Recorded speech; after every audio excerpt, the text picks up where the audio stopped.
Muy bien. Ya, Viviana, gracias. Por eso que a veces Aquí. no les mando un vídeo porque me olvido de grabarle. Ya, muy bien. A ver, el texto poético, como nos había leído a través de, ¿no? La imagen, la diapositiva, Viviana, es aquel que apela a los diversos recursos estilísticos. Estos recursos estilísticos, como ya lo vemos, ya lo vamos a recordar, en literatura lo ven todo el tiempo, las figuras literarias, ¿no? La metáfora, la anáfora. eh, entonces, el poeta hace uso de esos recursos. ¿Para qué? Para embellecer lo que él quiere comunicar, ¿correcto? Entonces, el texto poético es aquel que apela a los diversos recursos estilísticos para transmitir emociones y sentimientos, claro, respetando los criterios de estilo del autor, ¿sí? Muy bien. Entonces, siempre en un texto poético, chicos, vamos a identificar emociones, sentimientos. Estos sentimientos y estas emociones no solamente son románticas, pueden ser de demanda, de crítica, ¿correcto?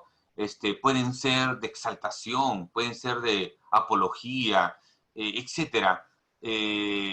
Cuanto más tengamos presente y vayamos leyendo en este mundo de la poesía, su espíritu de ustedes se va a ir transformando. Es diferente cuando usted lee un texto narrativo, un texto expositivo, un texto argumentativo.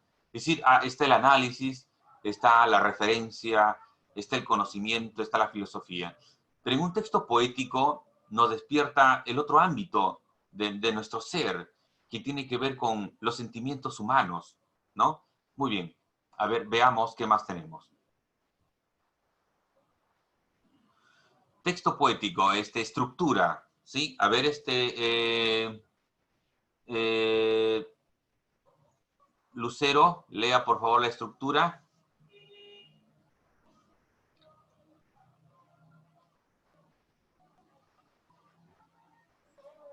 ¿A quién Lucero, dijo, profe? Se lo escuchó entrecortado. Lucero, lea por favor la estructura. Lucero, No la escuché, profe, disculpe. ya, Em, Texto poético, poema, lleva un título, luego sigue la estrofa, las estrofas y cada línea es un verso, porque las estrofas están conformadas por versos. ya, muy bien. Gracias, Lucero, muy bien.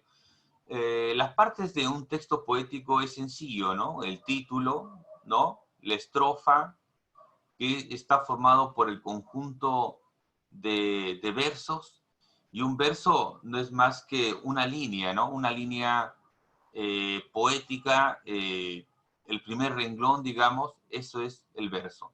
Pero naturalmente que tenemos, por ejemplo, versos eh, de versos que traen en un sentido, digamos, eh, especialmente en la rima. El verso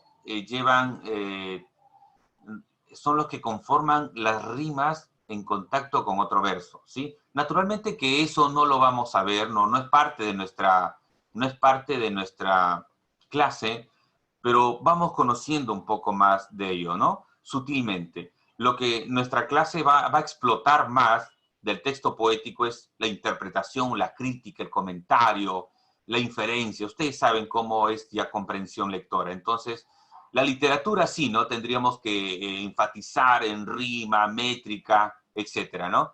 Muy bien. Entonces, conocemos ya las partes del texto poético.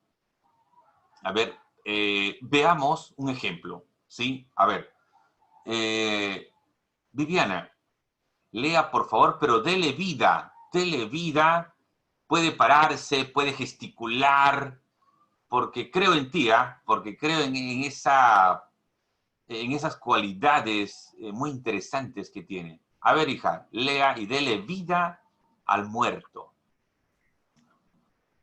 Al fin de la batalla, y muerto ya el combatiente, vino hacia el hombre y le dijo, no mueras, te amo tanto. pero al cadáver, ay, siguió muriendo. Se le acercaron dos repitiéndole, no nos dejes, valor, vuelve a la vida. Pero el cadáver, ay, siguió muriendo. Acudieron el 20, 100, 1000, 500 mil, calmando. Tanto amor y no poder nada contra la muerte. Pero el cadáver, ay, siguió muriendo. Le rodearon millones de individuos con el ruego común, quédate hermano. Pero el cadáver, ay, siguió muriendo. Entonces todos los hombres de la tierra lo rodearon. Les vio el cadáver triste, emocionado, incorporándose lentamente. Abrazó al primer hombre echándose a andar. Ya. A ver, enhorabuena. Lea usted y dele vida. A ver, enhorabuena. Prepare esa voz varonil, romántica. Y a la vez también, ¿sí? A ver, Ya, profe. escucho, Ya. hijo. Al fin de la batalla, y muerto ya el combatiente, vino hacia él un hombre y le dijo, no mueras, te amo tanto. Pero el cadáver, ay, siguió muriendo.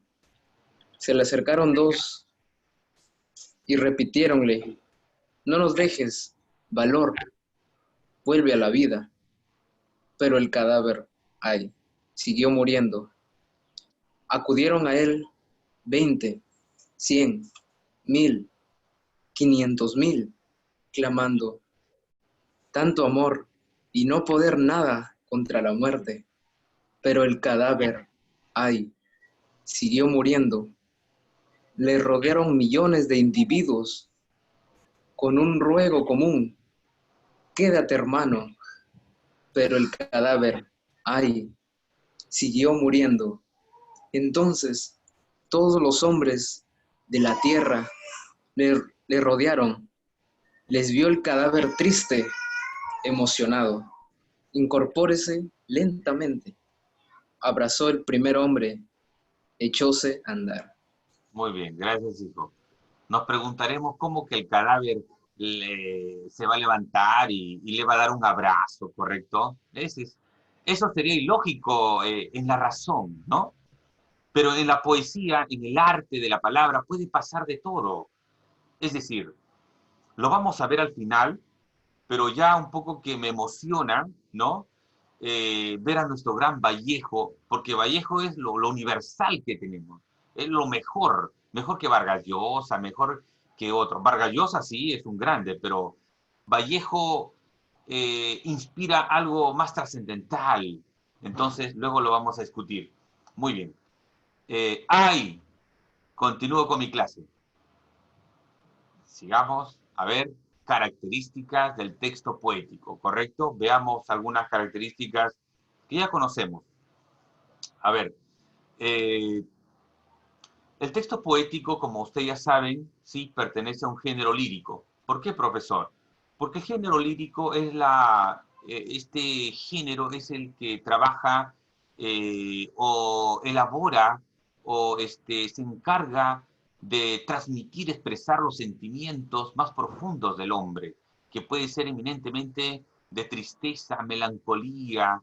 Ese es el género lírico, cuando transmite sentimientos y emociones del autor. Por lo general tristes, ¿ah? Por lo general tristes. No hay un género lírico que sea alegre, ¡ay, pero qué vida! No, no. Es una cosa de tristeza profunda. Bien, también en el texto poético vamos a encontrar las figuras literarias, ¿sabes? Ustedes ya saben ya, las figuras literarias, que ahorita lo vamos a observar, vamos a recordar un poco de ello. También el texto poético, ¿sí? Tenemos que al autor se le llama poeta, en cambio al texto narrativo, ¿no? Al autor es el narrador, ¿no? En ese sentido. También en el texto poético podemos observar el yo poético, ¿sí? Ya, ¿se me escucha entrecortado? A ver, confírmeme por favor. ¿Demasiado? Ya. A ver, ahora, hola. Ahora sí, profe, mejor se escucha. Ya, muy bien. Por momentos por ahí nos. Ya, muy bien. Entonces, El texto poético también se caracteriza porque va a presentar versos, ya lo hemos visto en su estructura, va a presentar versos, va a presentar estrofas, va a presentar rimas, ¿no? Ya sabemos las rimas. Muy bien. Entonces, un texto poético, ¿sí? No es más que, yo lo considero así, a partir de lo que ya muchos años, no enseño yo literatura, pero me apasiona la literatura, me apasiona la poesía también. Yo considero que el, el, la poesía es el arte perfecto y subliminal de transmitir la perfecta creación a través de la palabra. Porque miren, les digo algo sencillo. Los poemas no son más que construcciones de palabras que todo el mundo ya lo conoce, ¿cierto? Pero no todos sabemos construir la frase perfecta. ¿Se dieron cuenta de lo que dije? Todos sabemos las palabras, pero no todos construyen una frase perfecta con esa palabra. ¿Y qué hace el poeta? El poeta, como es un arrebatado de los dioses, es decir, yo los arrebato a ellos, entonces hay un plus, una creatividad, una genialidad en el momento, en el instante. El poeta puede transmitir algo en el instante y rápidamente viene un arte fenomenal, ¿no? Es un genio, ¿no? Muy bien. A ver, recordemos rápidamente las figuras literarias. Tenemos la aliteración, la onomatopeya, la anáfora, la sinestesia, la personificación. La reiteración se da, recordemos, cuando los sonidos, ¿no? Cuando algunos sonidos son consecutivos en un verso, ¿no? En un verso. Por ejemplo, digo, en el silencio solo se escuchaba un susurro que abejaba, que sonaba. Explicación, dice, la notoria reiteración de los sonidos S, ¿no? Ahí está, susurraba, abejas, sonaba, ¿no? Ahí está la aliteración. La onomatopea, como ya lo sabemos, ¿cierto? Es los signos que emite un sonido natural, ¿no? Por ejemplo, el chasquido de una cosa, el tic-tac del reloj, por ejemplo, ¿no? Esos son onomatopeyas, sonidos naturales que nosotros le emitimos a través de una palabra, ¿no? La anáfora, como sabemos, es la reiteración de una palabra, al inicio de la estrofa, ¿no? Ejemplo, ha debido pasar mucho tiempo, ha debido pasar poco tiempo, entonces se repite, ¿no? Ha debido, ¿correcto? Por ejemplo, ahí en la obra, en la poesía de Vallejo, decía a cada momento, ay, ¿no? Ay, ¿no? También encontramos esa anáfora, ¿no? Muy bien. La sinestesia es la atribución de una sensación o un sentido que no le corresponde. Es darle un sentido a una frase del verso que no le corresponde, pero que tiene sentido en el contexto. Dice, salve al celeste sol sonoro. Sabemos que el sol no suena, ¿no? Entonces, la sinestesia es el sol sonoro. Lo que debería decir es el sol radiante, ¿correcto? Porque sabemos que la característica importante, peculiar del sol es que emite luz, irradia, es radiante, brillante. Pero si yo digo sonoro, ¿cuándo el sol está sonando? Ilógico, pero se da a través de la poesía, ¿no? La sinestesia. La personificación, como ya sabemos, chicos, ¿sí? Es atribuirles cualidades humanas a un ser inanimado, a una cosa, a un objeto, ¿no? Abro la puerta, un ejemplo dice, abro la puerta en otra tierra y pasa la niebla con sus ojos dedos repentinos. ¿Cómo que va a pasar la niebla? Ilógico, ¿no? Ni modo, anoche conversé con una estrella y ella me dijo que no, jamás podría, y ella me dijo, no, pero en la literatura, en la poesía, la personificación, ¿no? En mi sueño la muerte me dijo que nunca moriría porque se ha divorciado de mí. Imagínate, la muerte que me diga que jamás, no podría, pero en la literatura y en la poesía todo es dable, ¿no? Entonces la niebla adquiere rasgos humanos, ¿no? Muy bien. Otras figuras literarias tenemos, por ejemplo, el epíteto, ¿no? Que es ya clásico, que ya lo conocemos. El epíteto es el adjetivo que destaca una cualidad implícita en el sustantivo. Ojo, pero este epíteto no es cualquier adjetivo, ¿ah? No es decir, por ejemplo, Viviana pensativa, Daniela reflexiva, Carbonell fiel. No, eso no, esas cosas no. El epíteto es una cualidad, es un adjetivo que exclusivamente, escuche, exclusivamente le pertenece al objeto, a la cosa, ¿ya? Como por ejemplo, yo digo nieve blanca, yo no puedo decir nieve roja, no existe la nieve roja, ¿correcto? ¿Me dejo entender ahí? Algodón, algodón suave, yo no puedo decir algodón duro porque no existe algodón duro, ¿me dejo entender?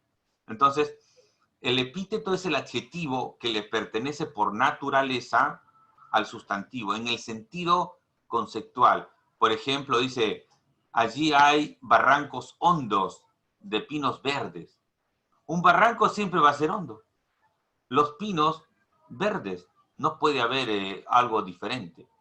Muy bien, entonces los adjetivos hondos y verdes no aportan rasgos particulares, no nos aportan rasgos, sino cualidades esenciales. Por eso le decía, esa cualidad esencial le pertenece a ese sustantivo, ¿correcto? ¿Sí? Ojo, el epíteto no es cualquier adjetivo que se le puede dar, sino le pertenece exclusivamente. La ironía, como ya sabemos, también es otra parte de la literatura, es parte de la poesía, ¿no? La ironía no es más que jugar al contrasentido con algo y se afirma o se sugiere, dice lo contrario de lo que se dice, de modo que quede claro el sentido. Ejemplo, comieron una comida eterna sin principio ni fin. Una contradicción, una ironía. Comieron una comida eterna sin... Pero ¿cómo van a comer algo que no tiene inicio? Que no tiene fin, ¿no? Entonces ahí está la ironía, ¿correcto? Hiperbatón, esa ya es conocida también bastante, ¿no? Consiste en invertir el orden habitual de las palabras. Sabemos que en un verso está dado por una oración, o una frase, ¿no? Y eso se invierte, ¿no? Se invierte el orden, porque sabemos que en nuestra estructura del castellano, primero va el sujeto, luego el verbo, y luego el complemento, el predicado, ¿correcto? A diferente de la asiática, diferente de la americana, ¿no? Las estructuras, por eso que el que estudia inglés, es muy importante conocer esa estructura. No porque yo ya sé las palabras voy a hablar como peruano, no. Es equívoco, es equívoco. Y es por eso que cuando usted lee una frase en inglés, el significado es diferente porque usted piensa como su estructura castellana, pero no, la estructura inglesa tiene otro orden. Entonces, digo, del salón en el ángulo oscuro, ¿no? Entonces, está desordenado, ¿correcto? Lo ordenamos, digo, en el ángulo oscuro del salón, ¿correcto? Ahí está. Perífrasis, terminamos. Perífrasis consiste en indicar una persona o cosa indirectamente. No es más que una especie de parafraseo la perífrasis, ¿no? Pero indicando indicando con otra palabra al objeto a la cual me refiero, ¿no? Dice, era del año la estación Florida, ¿no? Por ejemplo, ¿no? Era del año la estación Florida. Naturalmente que la estación Florida, ahí está la perífrasis. La estación Florida se refiere a la primavera, ¿no? Se refiere a la primavera. Entonces, la perífrasis, estación Florida, reemplaza a la juventud, reemplaza a la primavera. Y Synecdoche, por último, dice asignar una palabra un contenido más amplio que el habitual. Correcto. Ojo, se da la sinécdote cuando yo le agrego un significado más extenso a un término, o también le puedo dar un significado diferente, o por ahí puede ser también sacándolo dentro del ámbito que todos conocemos. Digo, tiene 20 primaveras, ¿no? Por no decir simplemente tiene 20 años, ¿no? O también yo lo puedo decir a lo Ricardo Arjona, ¿sí o no? Señorita de las 2 décadas, ¿no? Imagínate. O le puedo decir No era de señora de las 4 décadas, ¿no? ¿Correcto? Entonces estoy haciendo una sinécdote, ¿sí? Muy bien. A ver. Veamos, ¿sí? Lo que hemos visto en qué consiste un texto poético. Ya sabemos que es un texto poético, ¿sí? Las características del texto poético, las figuras literarias que tiene un texto poético. Ahora lo que nos interesa es desde qué punto lo ve la comprensión lectora, ¿sí? Porque si estuviésemos en literatura, entonces las preguntas de literatura van más con la forma, la métrica, ¿no? La rima, ¿sí? Si está en tono mayor, en tono menor, etc. Entonces, esos detalles,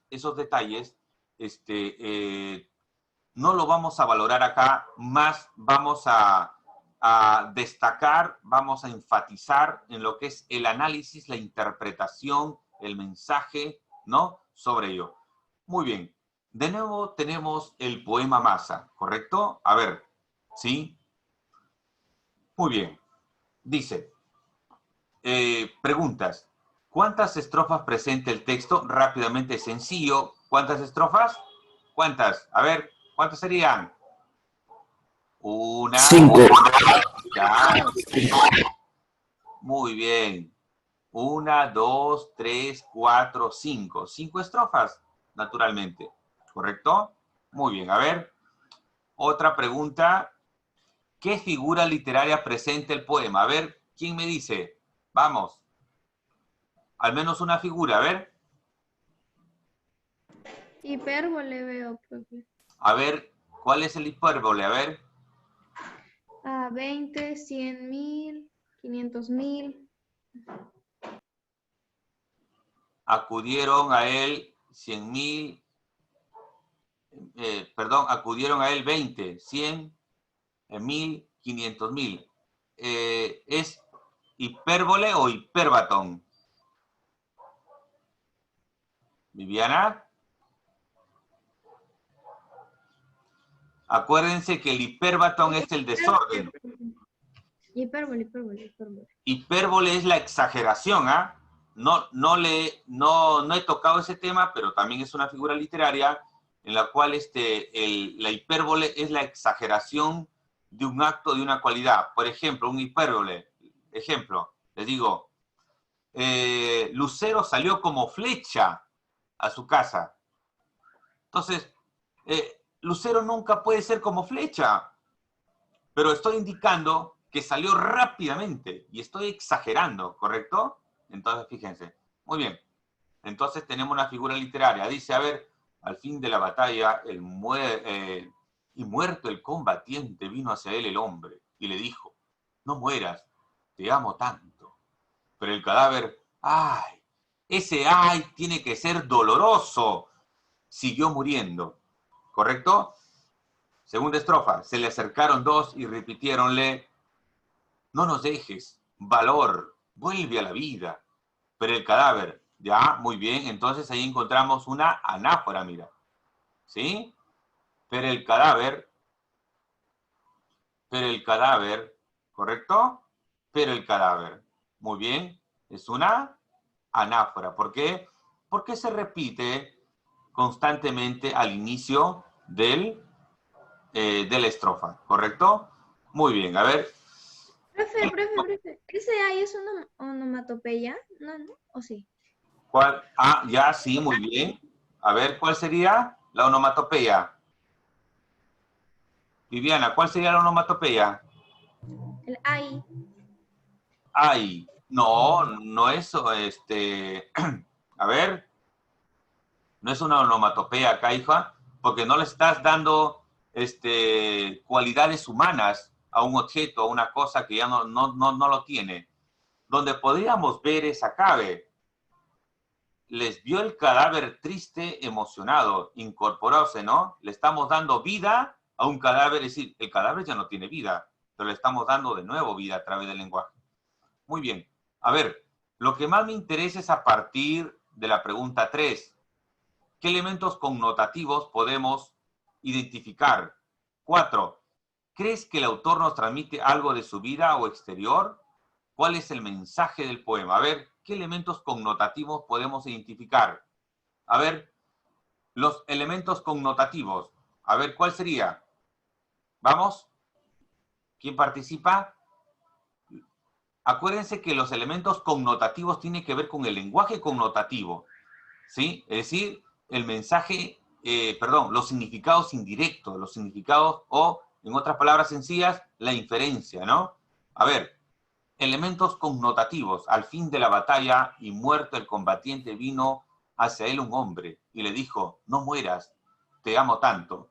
Los elementos connotativos comienzan a aparecer, ¿correcto? Entonces, vemos que el soldado o la persona o el prójimo, ¿no? Entonces, siente el deseo de querer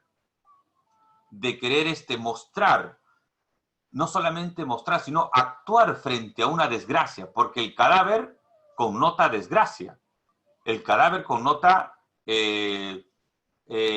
no solamente muerte, sino problemas, ¿correcto? Ojo a esa palabra, ¿sí? Entonces se le acercaron 2 y repitiéronle, ¿no? Se acudieron 1000, le rodearon millones de individuos, ¿no? Entonces todos los hombres de la tierra le rodearon.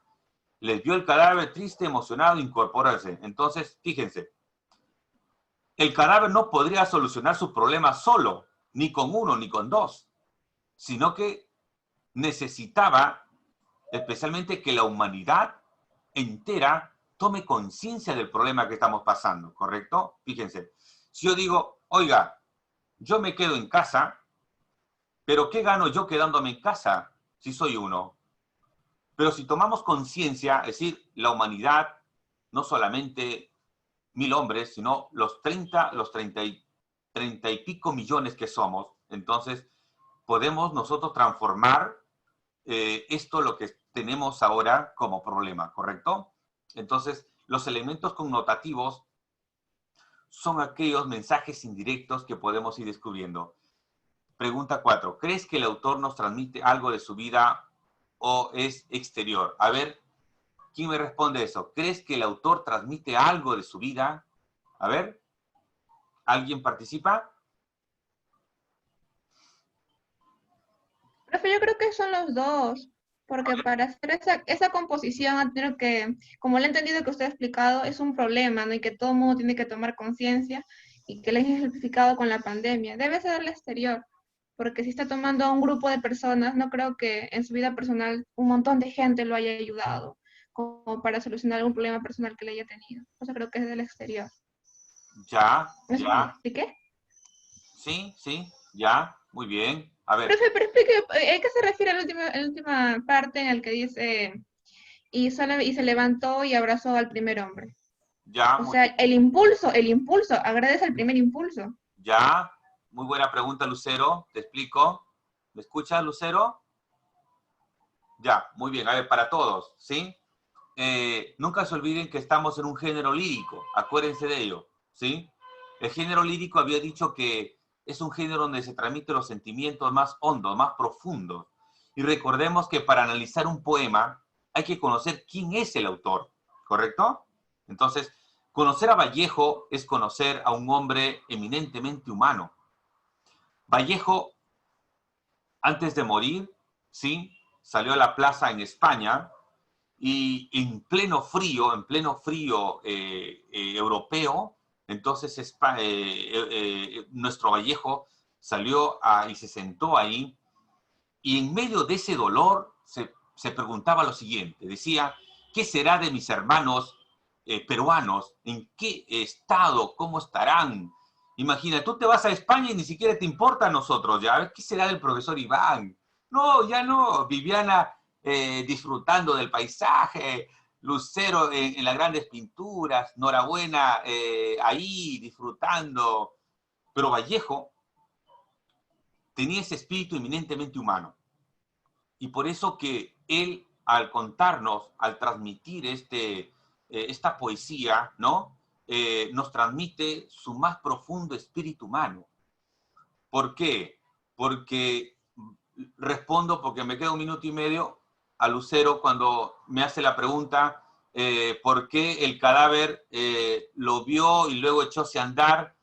Es que acá Vallejo nos está transmitiendo un gran mensaje, que todos con la solidaridad podemos transformarlo todo. Si vino un hombre y el cadáver no le hizo caso, vino 20 y no le hizo caso. Vinieron 100.000, tampoco el cadáver estaba pensando, ¿correcto? No me puedo entregar rápidamente, pero vinieron millones y luego todo el mundo. Mira.